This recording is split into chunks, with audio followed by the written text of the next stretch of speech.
The studio lights of The View blaze down on the iconic circular table as the audience erupts in applause when Leonardo DiCaprio strides out in a navy suit, looking calmer than the tabloids ever allow him to appear. Whoopi Goldberg introduces him with genuine warmth, calling him one of the most committed environmental warriors of our time, and the crowd cheers louder. Joy Behar leans forward with a trademark half-smile, already clutching her coffee mug like a weapon. The first 10 minutes are smooth.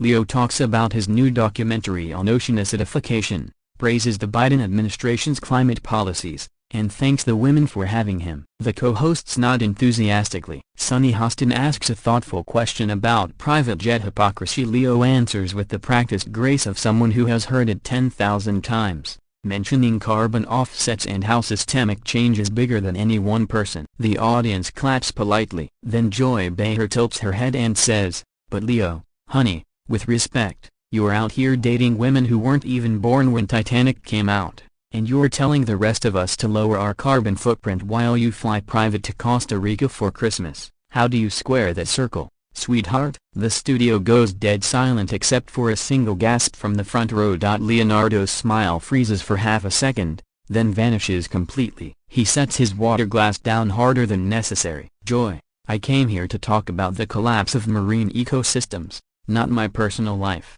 he begins, voice low but already trembling at the edges. Joy interrupts, "No, no, no, we're talking about credibility. Leo, you can't lecture the world about sacrifice while you live like Louis XIV." The audience lets out a collective ooh. Whoopi tries to steer back to the documentary, but Leo is locked in now. He leans forward, eyes narrowed. "You want to talk about credibility? Let's talk about credibility. You sit here every day telling people how to vote while your network pushes fear 24/7. At least I put my own money where my mouth is. I've donated over $100 million. Joy laughs sharply. "Oh please, that's tax write-off money. And don't deflect to me. We're talking about you and your revolving door of 24-year-olds. The crowd is split, half are shouting yes Joy and half are booing. Alyssa Farah Griffin tries to jump in with a conciliatory "Ladies, let's," but Leo cuts her off, voice rising for the first time. "You know what, Joy? You want to drag my dating life into climate change? Fine, I date who I want. I'm single, I'm not breaking any laws, and last I checked, none of my girlfriends have ever complained on national television." Joy Behar's eyes widen like she just hit the jackpot. She slaps the table. "Oh, there it is, the entitlement.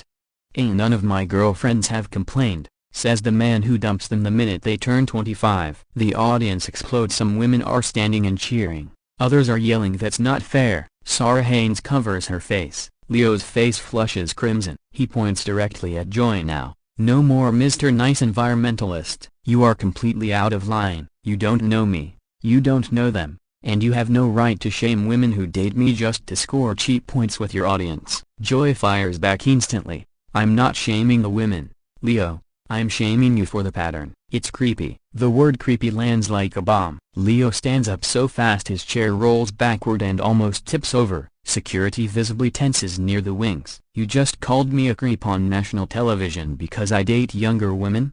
Do you hear yourself? If the genders were reversed, you'd be calling for the man's cancellation." Whoopi is frantically waving her hands. "Okay, okay, commercial, commercial."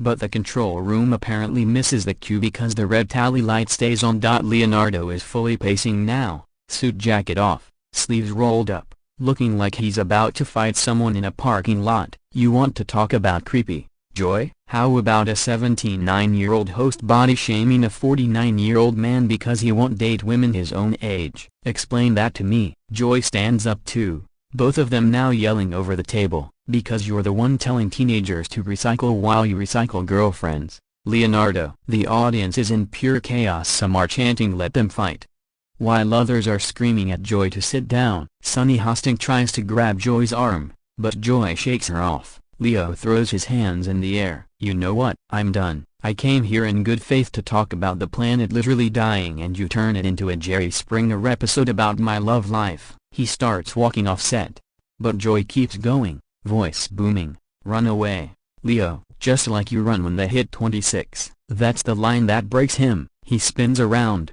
face contorted, and shouts, "You are a miserable, bitter human being, and I feel sorry for you." The audience loses its collective mind. Half are on their feet screaming, the other half are stunned silent. Whoopi finally grabs the emergency commercial button herself and yells, "We'll be right back," as the feed frantically cuts to a tampon commercial. When the show returns 4 minutes later, Leonardo is gone. His chair is empty, water glass still sweating on the table. Joy looks flushed but triumphant, fanning herself with her cue cards. Whoopi tries to smooth it over. "Well, folks, sometimes passion gets the better of us. Leo had to take an urgent call about a broken bar trees." The audience laughs nervously. Joy shrugs and says, "Look, I say what everyone's thinking. If he can't handle the heat, stay off The View." Sunny Hostin mutters, "That was a broken bar choice." Backstage, producers are reportedly in full panic. Leonardo has stormed out of the building, knocking over a potted plant on his way to the elevator while his publicist screams into 2 phones at once. Twitter is already on fire with the clip, racking up 20 million views in an hour. Headlines ping across the world. DiCaprio melts down on The View. Joy Behar destroys Leo Live. Leonardo calls Joy Behar miserable and shocking exit. By the time the episode ends, the moment is immortal. Memes flood every platform. Leo pointing captioned, "I fund reforestation and date who I want."